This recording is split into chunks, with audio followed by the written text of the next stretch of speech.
அனைவருக்கும் வணக்கம். நீட் அப்படிங்கிற பிரச்சனை தமிழ்நாட்டில் தொடங்கி இன்னைக்கு இந்தியா முழுசும் மிகப்பெரிய அதிர்வுகளை ஏற்படுத்தி கொண்டிருக்கிறது. இதில் டேட்டாஸ் இல்லாமல் பொதுவாக பல கருத்துக்கள் இந்த நாட்டில் உலவிக்கிட்டு வருது. கடந்த 10 ஆண்டுகளாக மெடிக்கல் அட்மிஷன் தமிழ்நாட்டில் எப்படி நடந்துகிட்ருக்கு, அதை எப்படி டெவலப் பண்ணணுங்கிறதுக்காக தொடர்ச்சியாக நாங்கள் தகவல் அறிவும் உரிமை சட்டத்தை வழியாக பல தகவல்களை வாங்கியிருக்கிறோம். பல தடவை தமிழ்நாடு அரசுக்கு இது சம்பந்தமாக அதனுடைய வளர்ச்சிக்கு தகுந்த மாதிரி நாங்களுடைய கோரிக்கைகள்லாம் வச்சுருக்கோம். இப்போ என்ன பார்க்குறோன்னா, இந்த நீட் எந்த அளவுக்கு தமிழ்நாட்டை இந்தியாவை பாதிச்சிருக்கு, நீட்டுக்கு முன்னாடி கல்வி சூழல் எப்படி இருந்துச்சு, நீட்டுக்கு பின்னாடி கல்வி சூழல் எப்படி இருக்குதுங்கிறத நம்ம பார்க்க போகிறோம். நாங்கள் எடுத்த டேட்டாஸ் மட்டும் இல்லை, ஆதாரபூர்வமாக அரசு எங்களுக்கு கொடுத்த டேட்டாஸ். இப்போது தமிழ்நாட்டில் ஸ்டேட் போர்டு இருக்குது, சிபிஎஸ்சி போர்டு இருக்குது. இந்த சிபிஎஸ்சி போர்டில் இருந்து 2013-14 வருஷத்தில் எவ்வளவு மாணவர்கள் மருத்துவத்துக்கு போனாங்க, ஸ்டேட் போர்டில் இருந்து எவ்வளவு மாணவர்கள் மருத்துவத்துக்கு போனாங்க அப்படிங்கிற டேட்டா எங்ககிட்ட இருக்குது. தமிழ்நாடு அரசு கல்வித்துறை மருத்துவத்துறை கொடுத்தது. இதில் 2013 CBSE students government medical college போனது தமிழ்நாட்டில் 0. 2014 CBSE students government medical college போனது 0. 2015 CBSE students government medical college போனது 0. நீட் வந்துச்சு.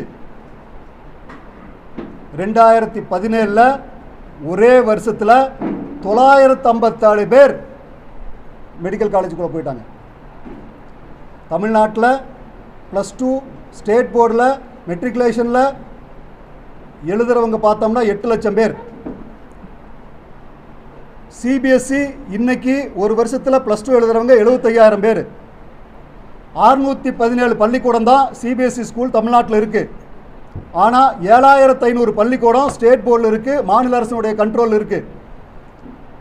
மாநில அரசு படிப்புகள் மொத்தமாக 100% எம்பிபிஎஸ்க்கு போயிட்டு இருந்த நிலைமை மாறி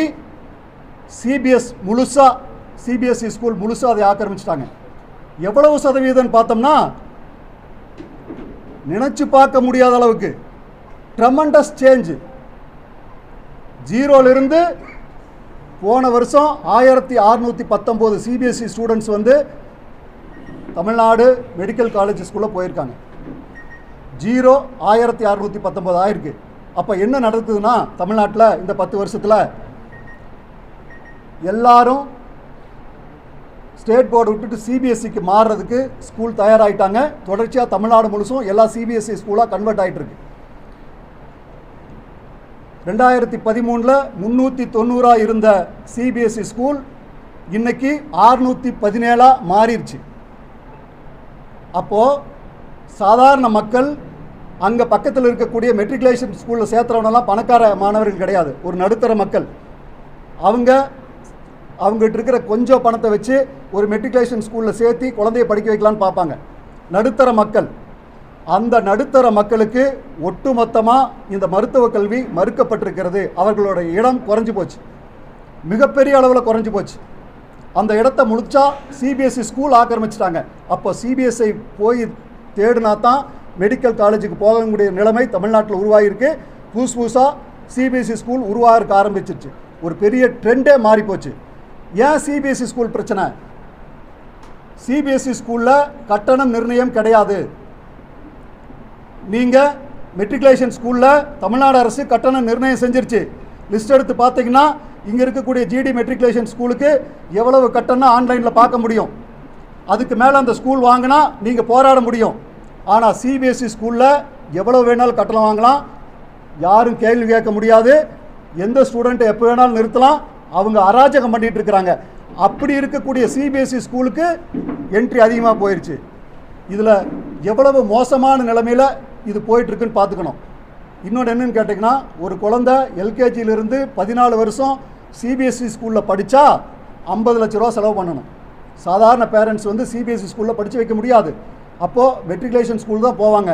மெட்ரிகுலேஷன் ஸ்கூலுக்கு போகிறவங்க, எய்டட் ஸ்கூலுக்கு போகிறவங்க, கவர்மெண்ட் ஹையர் செகண்டரி ஸ்கூல்லேருந்து போகிறவங்க எல்லாத்துக்கும் ஒரு மிகப்பெரிய பாதிப்பு இந்த நீட்டுனால புள்ளி விவரத்தோடு சொல்கிறோம். இன்னொன்று, இந்தியாவை ஆளும் கட்சி பாரதிய ஜனதா கட்சியினுடைய தமிழ்நாடு தலைவர் என்ன சொல்லியிருக்காரு? கவர்மெண்ட் ஸ்கூல் ஸ்டூடெண்ட் எவ்வளோ போனாங்க நீட்டுக்கு முன்னாடி, நீட்டுக்கு பின்னாடி, கவர்மெண்ட் அறிக்கை கொடுக்கணும்னு சொல்கிறாங்க. கவர்மெண்ட்டுக்கு நேரம் இல்லை அறிக்கை கொடுக்கறதுக்கு. நாங்கள் கொடுக்குறோம், எங்கள்கிட்ட தகவல் இருக்குது. 2013-14 புள்ளி விவரமாக ஸ்டூடெண்ட்டோட பேரை சொல்லி நாங்கள் சொல்கிறோம். தமிழ்நாடு அரசு பள்ளிகளிலிருந்து ரொம்ப குறைவு தான், நான் அதிகம் சொல்ல வரல. ஏன்னு கேட்டால், கவர்மெண்ட் ஸ்கூலில் நீட்டுக்கு முன்னாடியும் பெரிய அளவுக்கு என்ட்ரி ஆகலை, ஆனால் கூட என்ட்ரி இருந்துச்சு. எவ்வளோ பேர்னு கேட்டிங்கன்னா, 2013-14 மொத்தமாக 12 பேர் கவர்மெண்ட் ஸ்கூல்லேருந்து மெடிக்கல் காலேஜ் போயிருக்காங்க. அப்படியே மாறுது. 2017 எவ்வளவு பேர் கவர்மெண்ட் ஸ்கூல்லேருந்து மெடிக்கல் காலேஜ் போயிருக்காங்கன்னு பார்த்தா 2 பேர். அப்போது 87% குறைஞ்சிருச்சு. மொத்தமாக ஆயிரக்கணக்கில் ஏன் போகலன்னு கேட்கலாம். ஆனால் 15 பேர் 25 பேர் ஒவ்வொரு வருஷமும் மெடிக்கல் காலேஜ் போயிட்டு இருந்தது 2 பேர் ஆகிட்டாங்க. எவ்வளோ பெரிய ஷிஃப்ட்டு! 100%. இப்போ 100 மாணவன் போகிறான்னு வச்சுக்கோங்க, அடுத்த வருஷம் 17 பேர் தான் போகிறான். அப்போ 83% ட்ராப்பு. இந்த 83% ட்ராப்புங்கிறது என்ன சாதாரண வேலையா? அப்போது இப்போ ஏன் அதிகமாக government school student medical college போக முடியுது அப்படின்னு சொன்னால், கவர்மெண்ட் தமிழ்நாடு அரசு கொண்டு வந்த ரிசர்வேஷன், கவர்மெண்ட் ஸ்கூல் ஸ்டூடெண்ட்டுக்கு 7.5% ரிசர்வேஷன் கொடுத்ததுனால இந்த வாய்ப்பு தமிழ்நாட்டில் இருக்கின்ற அரசு பள்ளி மாணவர்களுக்கு கிடைக்குது. இது வந்து நீட் வேண்டியதில்லை. +2 மார்க் அடிப்படையில் செலெக்ஷன் ஆனால் கூட நீங்கள் தமிழ்நாட்டினுடைய செலெக்ஷன் கமிட்டி ஒரு முடிவு பண்ணி 7.5% இடஒதுக்கீடு கொடுத்தா நீட்டுக்கும் பொருந்தும், +2 அட்மிஷனுக்கும் பொருந்தும். தேர்வு வேறு, அட்மிஷன் ப்ராசஸ் வேறு. இன்னொன்று முக்கியமானதில் கவனிக்க வேண்டியது, நீட் வந்ததுனால கட்டணம் ஒழிஞ்சு போச்சு, கட்டண கொள்ளை ஒழிஞ்சு போச்சு. நான் கேட்குறேன், தமிழ்நாட்டில் அரசு மருத்துவக் கல்லூரியில் இருக்கக்கூடிய 100% இடங்கள் கவர்மெண்ட் தான் ஃபில் பண்ணுறாங்க, கவர்மெண்ட் தான் ஃபீஸ் ஃபிக்ஸ் பண்ணுறாங்க. 13,000 ரூபா தான், நீட்டுக்கு முன்னாடி சரி நீட்டுக்கு பின்னாடி சரி. கவர்மெண்ட் எய்டட் காலேஜஸில், அதே மாதிரி செல்ஃப் ஃபைனான்சிங் காலேஜஸில் 65% இடங்கள் கவர்மெண்ட் தான் ஃபில் பண்ணுறான், கவர்மெண்ட் தான் ஃபீஸ் ஃபிக்ஸ் பண்ணுறான். முதல்லையும் சரி இப்போவும் சரி. மொத்தம் பார்த்தோம்னா தமிழ்நாட்டில் 100 சீட் இருந்துச்சுன்னா 80 சீட்டு கவர்மெண்ட் தான் ஃபீஸ் ஃபிக்ஸ் பண்ணாங்க, கவர்மெண்ட்டு தான் அவங்கள வந்து செலக்ட் பண்ணி உள்ளே கொண்டு வந்தாங்க. அந்த 17% சீட்டு தான் பிரச்சனை. அதுக்கு முதல்ல காசு வாங்கிட்டு சேர்த்திட்டு இருந்தாங்க. எப்படி சேர்த்துனாங்கன்னா, மொத்தமாக சேரும்போதே 1 கோடி 1.5 கோடி வாங்குவாங்க. இப்போ என்ன ஆகுதுன்னா, மேனேஜ்மெண்ட் சீட்டுக்கு சேர்ந்ததுக்கு பின்னாடி வருஷம் 30 லட்சம் 40 லட்சம் கட்டுவாங்க. 5 வருஷம் படிக்கும்போது 20 லட்சம் 2 கோடி வந்துடுது. அப்போது ஃபீஸில் வித்தியாசம் கிடையாது. மேனேஜ்மெண்ட் சீட்டில் கட்டக்கூடிய கட்டணத்தில் எந்த வித்தியாசமும் கிடையாது. நீட்டுக்கு முன்னாடியும் சரி நீட்டுக்கு பின்னாடி சரி கட்டணத்தில் எந்த பிரச்சனையும் கிடையாது. இது 2 விதமாக பார்க்கணும். எக்ஸாம் வேறு, ஃபீஸ் ஸ்ட்ரக்சர் வேறு. எக்ஸாம் வேறு, கட்டண கொள்ளை வேறு. எந்த எக்ஸாம் இருந்தாலும் கட்டண கொள்ளை நடக்கும். கட்டண கொள்ளைக்கும் ஃபீஸுக்கும் 2ஐயும் குழப்பக்கூடாது. இதுதான் தமிழ்நாட்டில் பல பேர் குழப்பிட்டு இருக்காங்க. நான் கேட்குறேன், +2 எக்ஸாம் வச்சு இதே மாதிரி இந்த கட்டணத்தை சீர்படுத்தி இருந்தா, அந்த மீதி இருக்கக்கூடிய அந்த 20% மேனேஜ்மெண்ட் சீட்டும் கவர்மெண்ட் தான் ஃபில் பண்ணணும், அதுக்கான கட்டணத்தையும் கவர்மெண்ட் தான் ஃபிக்ஸ் பண்ணணுங்கிறத மத்திய அரசாங்கம் அறிவிச்சிருந்தாங்கன்னா எந்த பிரச்சனையும் கிடையாது. இதுக்கு எதுக்கு எக்ஸாமு? எக்ஸாமே தேவையில்லை, புது எக்ஸாம் தேவையில்லை. கட்டண கொள்ளையை தடுப்பதற்கு கட்டணத்தை மட்டும் முறைப்படுத்தினா போதும். இந்த வித்தியாசம் புரியாமல் நீட் வந்ததுனால கட்டண கொள்ளை தடுக்கப்பட்டுச்சு, நீட் வந்ததுனால மக்கள் எல்லாம் எளிய மாணவர்கள்லாம் போகிறாங்க, அப்படிலாம் கிடையாது. Exam is different, fees fixation is different.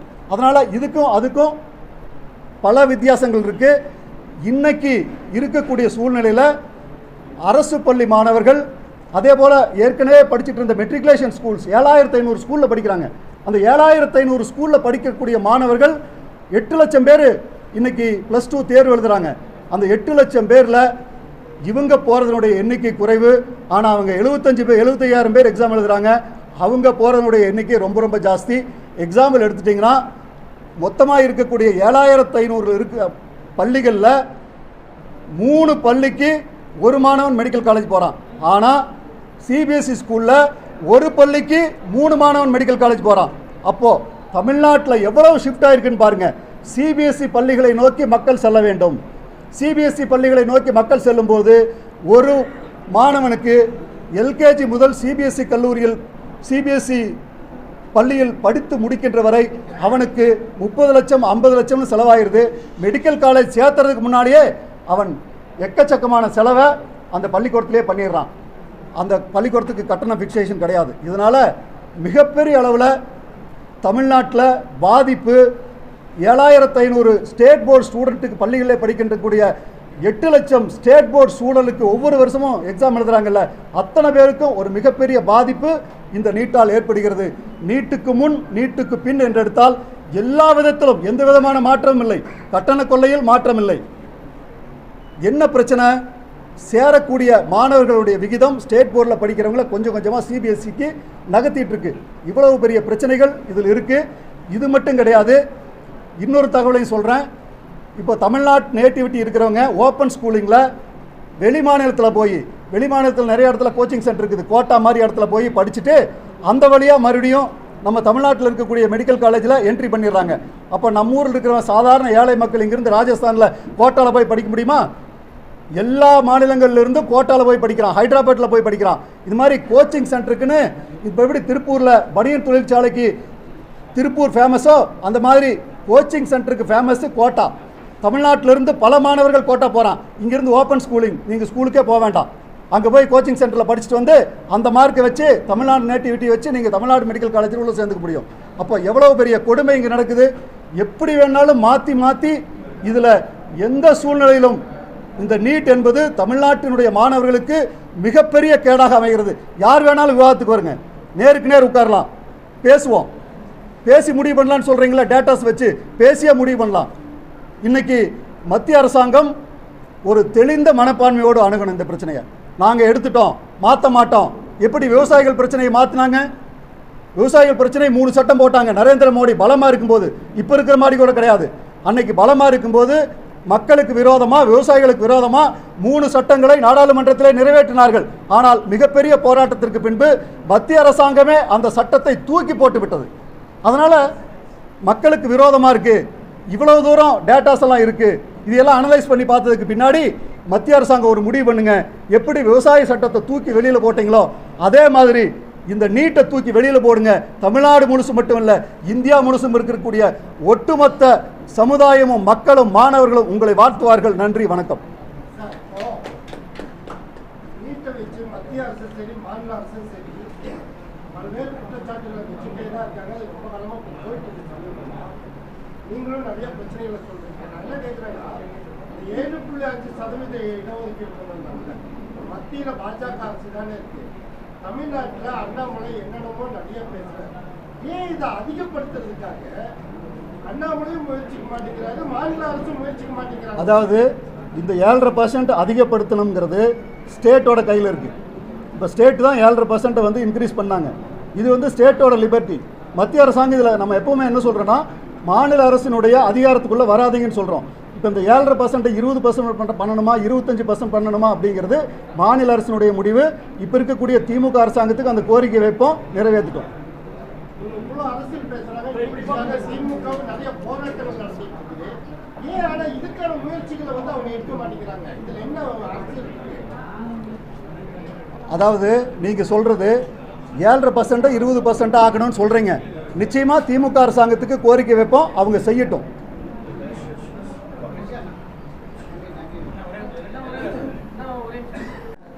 இப்போது கவர்மெண்ட் ஸ்கூல் ஸ்டூடெண்ட்டு அவங்களுக்கான கட் ஆஃப் எப்படின்னு பார்த்தீங்கன்னா இன்றைக்கி வந்து மெடிக்கல் சீட் எத்தனை மார்க்கில் நிறைய பேர் போச்சுன்னு சொல்கிறாங்க. 0.5 1% போச்சு, 1 மார்க்கில் போச்சுன்னு சொல்கிறாங்க.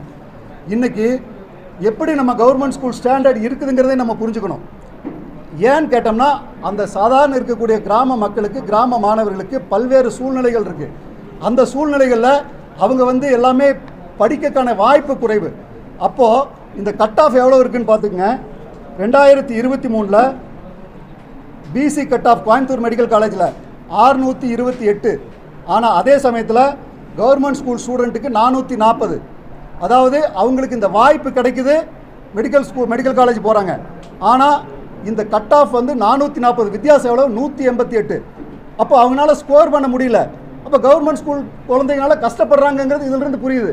அப்போ அடுத்த கட் ஆஃப் பாருங்கள், எம்பிசி கோட்டாவில் 2023 615 பேர் ஜென்ரலாக இந்த கோட்டா இல்லாமல், கவர்மெண்ட் ஸ்கூல் கோட்டா இல்லாமல். ஆனால் government school quota 441, 177 mark difference இருக்குது. அப்போ எவ்வளோ ஹடில்ஸ் இருக்குதுன்னு பார்த்துக்குங்க, எவ்வளோ பிரச்சனை இருக்குதுன்னு பார்த்துக்குங்க. எஸ்சி கோட்டாவில் 537 பேர் நார்மல் ஸ்டூடெண்ட்டுக்கு, ஆனால் கவர்மெண்ட் ஸ்கூல் ஸ்டூடெண்ட்டுக்கு 417, டிஃப்ரென்ஸ் வந்து 120 மார்க்கு. அப்போது எல்லாமே 150 மார்க்கு 200 மார்க் அளவில் 2 பேர்த்துக்கும் டிஃப்ரென்ஸ் இருக்குதுன்னு சொன்னால் அந்த கவர்மெண்ட் ஸ்கூல் ஸ்டூடெண்ட்னால பர்ஃபார்ம் பண்ண முடியல. அது அவங்க குற்றம் கிடையாது. இது என்ன இது குற்றத்தை பற்றி பேச வேண்டிய அவசியம் கிடையாது. அவங்க சூழல், அவங்க கிராமத்தில் இருக்கக்கூடிய ஸ்டூடெண்ட்ஸுக்கு ஆப்பர்ச்சுனிட்டிஸ் இல்லை.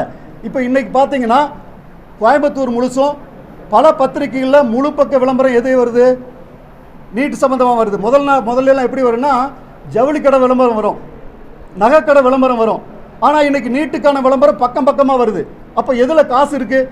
நீங்கள் போங்க, கோயம்புத்தூர் முழுசும் நீட்டு போர்டு இருக்குது, ஆர்எஸ்புரத்தில் ஒரு சென்டர் இருக்குது, இதே மாதிரி பீலமேட்டில் சென்டர் இருக்குது.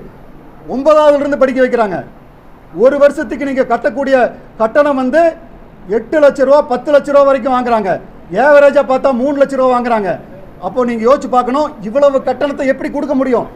யாராவது ஒரு ஸ்டூடெண்ட்டை வச்சுக்கிட்டு இந்த ஸ்டூடெண்ட்டு இவ்வளோ பர்ஃபார்ம் பண்ணிட்டான், இவ்வளோ ஸ்டூடெண்ட்டு இவ்வளோ மார்க் எடுத்துட்டான், எங்காவது ஒரு இடத்துல அப்துல் கலாம் மாதிரி மிகச்சிறந்த அறிவாளிகள்லாம் இருப்பாங்க. ஆனால் ஏவரேஜாக எடுத்துக்கணும். ஏவரேஜாக எத்தனை பேர் கோச்சிங் சென்டர் போகாமல் இதில் பர்ஃபார்ம் பண்ண முடிஞ்சுது? இப்போ பார்த்தீங்கன்னா கோச்சிங் சென்டர் பிஸ்னஸ் ஸ்கூல்லே வந்துருச்சு. ஒவ்வொரு பள்ளிக்கூடத்துலையும் கோச்சிங் சென்டருக்குன்னு தனி ஃபீஸு. இதெல்லாம் யார் கட்டுப்படுத்த முடியும்? எவ்வளவு பேரண்ட்ஸு ரொம்ப சிரமப்பட்டிருக்காங்க. மத்திய அரசாங்கம் ஒரு டேட்டா எடுக்கணும், ஒரு ஸ்டாட்டிஸ்டிக்ஸ் எடுக்கணும். நாங்கள் சொல்கிறத மட்டும் நம்பாதீங்க. மக்கள் இவ்வளோ தூரம் சொல்கிறாங்க. என்னதான் நடக்குது நீட்டில்? எத்தனை மாணவர்கள் பாதிக்கப்படுறாங்க? ஸ்டேட் போர்ட் ஸ்டூடெண்ட் எப்படி பாதிக்கப்படுறாங்க? எப்படி இவ்வளவு ஸ்கூல் ஷிஃப்ட் ஆகுது? இது எல்லாத்தையும் நீங்கள் அனலைஸ் பண்ண வேண்டாமா? அப்போ அனலைஸ் பண்ணி இந்திய அரசாங்கம் ஒரு நல்ல முடிவு எடுக்கணும். அதே சமயத்தில் தமிழ்நாட்டில் இருக்கக்கூடிய பாரதிய ஜனதா கட்சி மாணவர்களை குழப்பக்கூடாது, மக்களை குழப்பக்கூடாது. உங்களுக்கு ஒரு வேண்டுகோள் வச்சுக்கிறேன். சாதாரண ஏழை குழந்தை எங்கேயோ இருக்கிற கிராமத்தில் இருப்பான், அவனுக்கு சிட்டி தெரியாது, கோச்சிங் சென்டர் தெரியாது. அவனை எல்லாம் கஷ்டப்படுத்தாதீங்க. பாவம் அவன்கிட்ட போய் கேளுங்க, உனக்கு கோச்சிங்னா என்னன்னு தெரியுமான்னு கேளுங்க. நான் கூட இன்ஜினியரிங் படிக்கும்போது எனக்கு அப்போ வந்து என்ட்ரன்ஸ் இருந்தது, தமிழ்நாடு என்ட்ரன்ஸு. அன்னைக்கு இருக்கக்கூடிய சூழ்நிலையில் எனக்கு என்ட்ரன்ஸ் இருக்கிறதே தெரியாது. கோயம்புத்தூர்லேருந்து 20 கிலோமீட்டரில் இருக்கிறேன். ஆனால் நான் என்ட்ரன்ஸில் வந்து நல்லா ஸ்கோர் பண்ண முடியல. ஏன்னா எனக்கு என்ட்ரன்ஸ் இருக்கிறதே தெரியாது. கடைசி நேரத்தில் தெரிஞ்சது, அப்படியே போனேன். 20 கிலோமீட்டரில் இருக்கக்கூடிய எனக்கு அப்படின்னா 200 கிலோமீட்டர் தள்ளி இருக்கக்கூடிய கிராமத்தில் இருக்கிறவனுக்கு என்ன தெரியும்? அந்த குழந்தைக்கு யார் அந்த தப்பு இதுக்கான பொறுப்பு ஏற்றுக்க முடியும்? சொல்லுங்க பார்க்கலாம். அந்த குழந்தையுடைய வாழ்க்கையில் விளையாடாதீங்க, பொய்யான தகவலை சொல்லாதீங்க, பொய்யான டேட்டாவை சொல்லாதீங்க. உங்களுக்கு டேட்டா வேணா நான் கொடுக்குறேன், வந்து வாங்கிக்கிங்க, வந்து டிஸ்கஷனில் உட்காருங்க. மக்களுக்காக, மாணவர்களுக்காக நல்லது செய்துங்க. இது அரசியல் வேண்டாம். அரசியலெல்லாம் தூக்கி வீசுங்க. ஒரு நீங்கள் மொத்தமாக நீங்கள் ஒரு ஆய்வு பண்ணுங்கள். எப்படி இந்த சூழ்நிலை இருக்குது? எத்தனை கோச்சிங் சென்டர் இருக்குது? புற்றீசல் மாதிரி உருவாகிட்டு இருக்குது கோச்சிங் சென்டர். தினம் புதுசா எங்கேருந்து வர்றான்? கோட்டாலிருந்து வர்றான். ஆகாஷ் ட்ரைனிங் சென்டருங்கிறான், ஃபிட்ஜி ட்ரைனிங் சென்டருங்கிறான். அங்கே போய் ஃபீஸை கேட்டு பாருங்க. நீங்கள் இத்தனை பேர் இருக்கீங்க மீடியாஸில், 2 பேர் போங்க அங்கே ஃபிட்ஜியில், வருஷத்துக்கு எவ்வளோ ஃபீஸ்ன்னு கேட்டு பாருங்க. அதே மாதிரி ஆர்எஸ்புரத்தில் இருக்குது, ஆகாஷ் சென்டர் இருக்குது, எவ்வளோ ஃபீஸ்ன்னு கேட்டு பாருங்க. இத்தனை கட்டணத்தை எப்படி கட்டி படிக்க முடியும் அவங்களால? ரொம்ப மாணவர்களுக்கு மன அழுத்தத்தை ஏற்படுத்தி கொண்டிருக்கிறார்கள். எதுக்காக இந்த வேலைன்னு கேட்குற? 9ஆவதிலிருந்து அவனால் விளையாட முடியவில்லை, பொது விஷயங்களை தெரிந்து கொள்ள முடியவில்லை, சுற்றுச்சூழலை புரிய முடியவில்லை, எதுவுமே செய்ய முடியல. அந்த குழந்தை முழுசா படின்னு படிக்க வச்சு ஒழுசம் அவனுக்கு மிகப்பெரிய ஸ்ட்ரெஸ்ஸை உருவாக்குது இந்த நீட்டு. இப்படிப்பட்ட சூழ்நிலையில் இந்த நீட் எந்த வகையிலும் தேவையில்லை. நான் கேட்குறேன், 12வது வரைக்கும் அவனுக்கு எவ்வளவு தேவையோ, அவன் மூளைக்கு எவ்வளவு எட்டுகிறதோ, எல்லா மாணவர்களுக்கும் சராசரியாக எவ்வளவு லோடு கொடுக்கணுமோ அந்த அளவுக்கு லோடு கொடுக்கணும். இன்னொன்னையும் நம்ம பார்க்கணும், இந்த குழந்தைகளை சின்ன வயசில் 12 வயசில் எவ்வளோ லோடு கொடுப்பீங்க? யோசிச்சு பாருங்க. ஒரு டெம்போ இருக்குது, டாடா ஏஸ் இருக்குது, அதில் 2 டன் தான் வைக்க முடியும். பெரிய லாரி இருக்குது, 10 டன் வைக்க முடியும். நான் கேட்குறேன், அந்த குழந்தைகளுக்கு லோட் கேரிங் கெப்பாசிட்டி என்னங்கிறது உங்களுக்கு தெரியுமா? நீங்கள் பாட்டுக்கு பாடத்தை இன்க்ரீஸ் பண்ணிகிட்டே இருக்கிறீங்க. அந்த குழந்தை எப்படி தாங்கும்? அந்த தாங்கக்கூடிய சக்தி கிராமத்தில் இருக்கிறவனுக்கும் நகரத்தில் இருக்கிறவனுக்கும் வித்தியாசமாக இருக்கா இல்லையா? அப்போ எல்லாத்துக்கும் ஒரே லோடை எப்படி வைக்க முடியும்? எல்லாத்துக்கும் ஈக்குவல் லோடு என்னங்கிறத கண்டுபிடிக்கிறதுக்கான அந்த பாயிண்ட்டை நீங்கள் கண்டுபிடிக்கிறீங்களா? ஏன் இல்லை? அப்போ அந்த குழந்தைகளுடைய மனநிலை என்ன, மன உளைச்சல் என்ன, எவ்வளவு லோடு கொடுக்கணும், இதெல்லாம் தெரியாம அந்த குழந்தைகள் ஒட்டுமொத்த மருத்துவத்தையும் 12வதுக்குள்ளேயே படிக்கணும்னா 12வதுக்கு மேல உங்களுக்கு என்ன வேலை? யோசிச்சு பாருங்க. இது மாணவர்களுடைய உளவியலை பொறுத்த பிரச்சனை. கோட்டால பாருங்க, 24 பேர் செத்து போயிட்டான். இந்தியா முழுசு இருக்கக்கூடிய அந்த கோட்டா சென்டர்ல 24 பேர் தூக்கு போட்டு செத்து போயிட்டான். அந்த குழந்தை வீடியோவில் பார்த்தேன், மேல இருந்து மாடியிலிருந்து கீழே விழுந்து செத்து போகுது. யோசிச்சு பாருங்க, எவ்வளவு பெரிய மன அழுத்தம். ஒரே ஊர்ல 24 பேர் செத்தாங்கன்னா மோடி அங்க போயிருக்கணுமா இல்லையா? அந்த ஊர்ல ஏன் சாகுறாங்க 24 பேர்? அப்ப என்ன பிரச்சனை? இந்த எக்ஸாம்ஸ் எல்லாம் எவ்வளவு தூரம் இந்த மக்களை கொடுமைப்படுத்திட்டு இருக்கு, இந்த மாணவர்களை கொடுமைப்படுத்திட்டு இருக்கு. இதுல எப்படி சொல்யூஷன் தேடுறீங்களா? நீங்க இதுக்கு என்ன தீர்வுன்னு நீங்க கண்டுபிடிக்கிறீங்களா?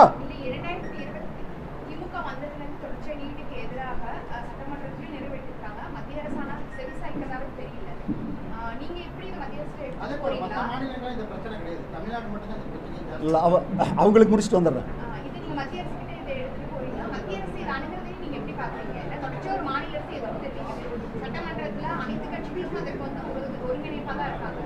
இப்போ விவசாயிகள் சட்டம் வந்து நாடாளுமன்றத்திலையும் பார்லிமெண்ட்லையும் சரி ராஜ்யசபாலையும் சரி அவ்வளவு எம்பிக்கள் சேர்ந்து சாதிக்க முடியாததை, ஒண்ணுமே தெரியாத விவசாயி அவனுக்கு என்ன தெரியும்? மண்ணு தெரியும், கலப்பு தெரியும்.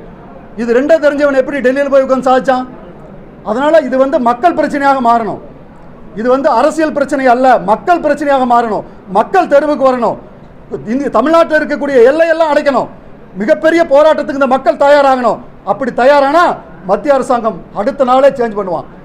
அரசியல் போராட்டத்திலிருந்து நீட் என்பது மக்கள் போராட்டமாக மாற வேண்டும். எப்படி விவசாயிகள் 3 சட்டத்தை தூக்கி வீசினாங்க, பார்லிமெண்ட்ல முடியல, பேசக்கூட முடியல, தூக்கி வெளியே வீசிட்டாங்க. ராஜ்யசபால முடியல, தூக்கி வெளியே வீசிட்டாங்க. ஆனா டெல்லியில் உட்கார்ந்தான்ல விவசாயி, அந்த மாதிரி தமிழ்நாட்டில் இருக்கின்ற மாணவர்கள் துள்ளி எழ வேண்டும். தமிழ்நாடு முழுவதும் மிகப்பெரிய நெருப்பாக மாற வேண்டும். அப்படிப்பட்ட சூழ்நிலை வந்தால்தான் இந்த பிரச்சனைக்கு ஒரு மாற்று தீர்வு ஏற்படும். அதை தயாரிக்க வேண்டிய பணியை மறுமலர்ச்சி மக்கள் இயக்கம் தொடங்கி இருக்கிறது. இது மட்டும் கிடையாது, நாங்கள் 2016 சொல்லிட்டு இருக்கிறோம். 2016 இந்த நீட்டுக்கு எதிரான நாங்கள் போராட்டத்தை சிக்னேச்சர் கம்பெனியில் முதல்ல நாங்கள் நடத்தினோம். அன்னைக்கு திமுக அரசாங்கம் கூட வரல, நாங்கள் பண்ணினோம்.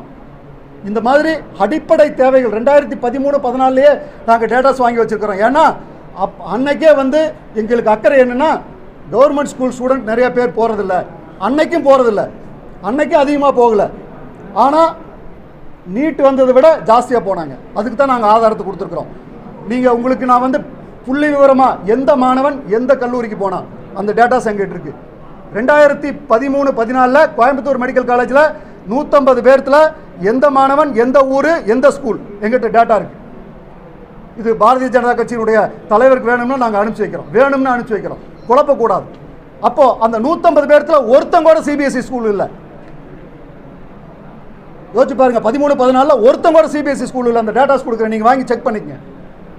இதெல்லாம் நாங்கள் அன்னைக்கே நாங்கள் எடுத்துருக்கிறோம். அப்போ யோசிச்சு பாருங்க எப்படி ஷிஃப்டாக இருக்குன்னு பாருங்க. அப்போ இதில் 2 பிரச்சனை இருக்குது. அரசு பள்ளி மாணவர்கள் போகிறது எவ்வளோ, ரெண்டாவது ஸ்டேட் போர்டு எப்படி ஷிஃப்டாக இருக்கு, கட்டண பிரச்சனை மாறி இருக்கா. இப்போ பழசையும் ஒவ்வொன்றையும் தனித்தனியாக ஆராயணும். எல்லாத்தையும் போட்டு குழப்பி ஒரு பேட்டி கொடுத்துட்டு இந்த மாணவர்களுக்கு துரோகம் செய்யக்கூடாது. இது அரசியல் இல்லை, மாணவர்களுக்கான எதிர்காலம். அதனால் இந்த நீட்டுங்கிறது மாணவர்களுடைய மனதை பாதிக்கிறது, கிராமப்புற மாணவர்களை பாதிக்கிறது. கவர்மெண்ட் ஸ்கூல் ஸ்டூடெண்ட் மட்டும் கிடையாது, கவர்மெண்ட் ஸ்கூல் ஸ்டூடெண்ட்டை தாண்டி மெட்ரிகுலேஷன் ஸ்கூலில் படிக்க வைக்கிற மாணவ பெற்றோர்களும் வந்து பெரிய பணக்காரன் கிடையாது, ஏழை தான். கஷ்டப்பட்டு சம்பாரித்து சரி அந்த ஸ்கூலில் படித்தாவது அந்த குழந்தை டாக்டருக்கு படிப்பான்னு நினச்சிட்டு அந்த ஸ்கூலில் போய் சேர்த்தக்கூடிய சாதாரண மாணவர்கள் நிறைய பேர் இருக்காங்க, சாதாரண பெற்றோர்கள் நிறைய பேர் இருக்கிறாங்க. அவங்களோட இடையெல்லாம் இன்றைக்கி காலியாக போச்சு. சிபிஎஸ்சிக்கு தான் போகணுங்கிற நிலைமை உருவாகி போச்சு. சிபிஎஸ்சி மட்டும் இல்லை, இன்னொன்று யோசிச்சுக்குங்க, சிபிஎஸ்சி படித்தாலும் மறுபடியும் கோச்சிங்க்கு போகணும். அப்போ இதில் இன்னும் வந்து 2வது நிலைக்கு போகிறோம். இந்த நிலை வேண்டுமா என்பதை நரேந்திர மோடி யோசிக்கணும், தமிழ்நாடு பாரதிய ஜனதா கட்சி மக்களை குழப்பக்கூடாது. இதையும் அதையும் ஃபிக்ஸ் பண்ணி கட்டணம் வேற, ஃபீஸ் வேற.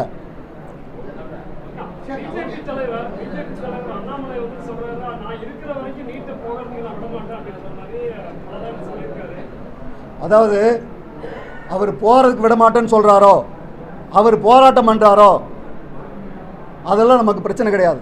மாணவர்களை பாதிக்குதா இல்லையா, இதுதான் நமக்கு பிரச்சனை. இது வந்து பிஜேபிக்கும் திமுகவுக்கும், பிஜேபிக்கும் அண்ணா திமுகவுக்கும் இருக்கிற பிரச்சனை இல்லை, ஒரு அரசுக்கும் மாணவர்களுக்கும் இருக்கக்கூடிய பிரச்சனை. இதை கட்சி பிரச்சனையா மாற்ற வேண்டாம். அண்ணாமலைக்கு ஒரு கருத்து இருக்கலாம், ஆனால் அண்ணாமலை புரியும் அவருக்கு. ஏன்னா அவர் எந்த மாதிரி ஸ்கூல்ல படிச்சு வந்திருக்காரு, எவ்வளவு சிரமங்கிறது தெரியும். ஆனால் அவர் கட்சிக்காக பேசி கொண்டு இருக்கிறார். அவர் உண்மையா மனசால பேசுற மாதிரி எனக்கு தெரியல. கட்சிக்காக நான் கேட்கிற, கட்சிக்காக இத்தனை மாணவர்களை வீணாக்காதீர்கள், இத்தனை மாணவர்களுடைய எதிர்காலத்திலே விளையாடாதீர்கள். வேண்டாம், நீட்டு போதும். ஒரு பெரிய மாற்றத்தை தமிழ்நாட்டு முழுவதும் மற்ற இந்தியா முழுவதும் கொண்டு வரணும். அப்படிப்பட்ட சூழ்நிலையை நாம் உருவாக்க வேண்டும்.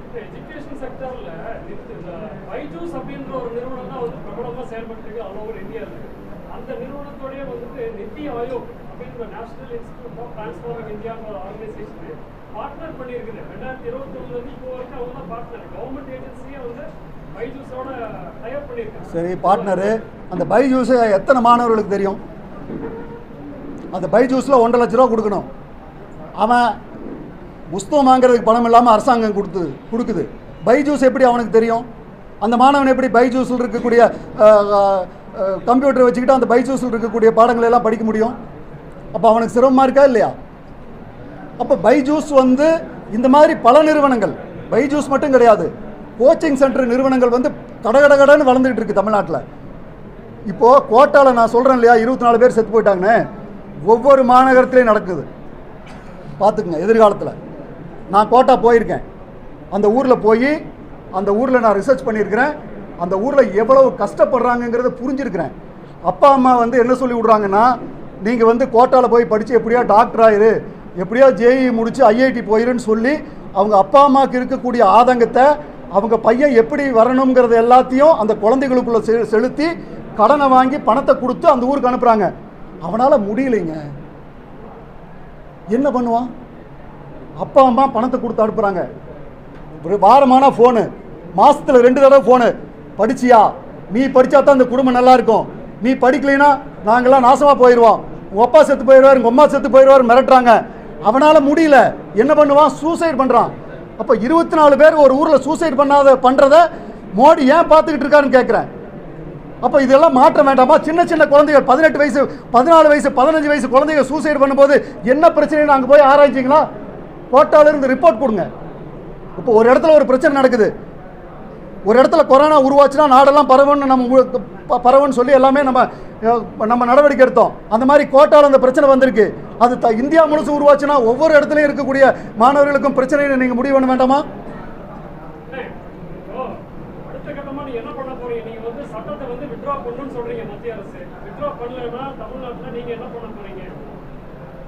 எங்களான சக்திக்கு நாங்கள் தொடர்ச்சியாக போராடி கொண்டிருக்கின்றோம். மக்களிடத்திலே தொடர்ச்சியாக இந்த பிரச்சனையை மக்களிடத்திலேயும் மாணவர்களிடத்திலேயும் இந்த பிரச்சனைக்கு விழிப்புணர்வு ஏற்படுத்தி மாணவர் சமுதாயத்தை, பொதுமக்களை வீதிக்கு வர வைப்போம். இப்படிப்பட்ட பணிகளை மறுமலர்ச்சி மக்கள் இயக்கம் செய்யும். நாங்கள் மட்டும் கிடையாது, இந்த நாட்டில் இருக்கக்கூடிய ஒவ்வொரு இயக்கங்களும் இதில் உருவாக வேண்டும். இதற்கு எதிரான புரட்சியை ஏற்படுத்த வேண்டும்.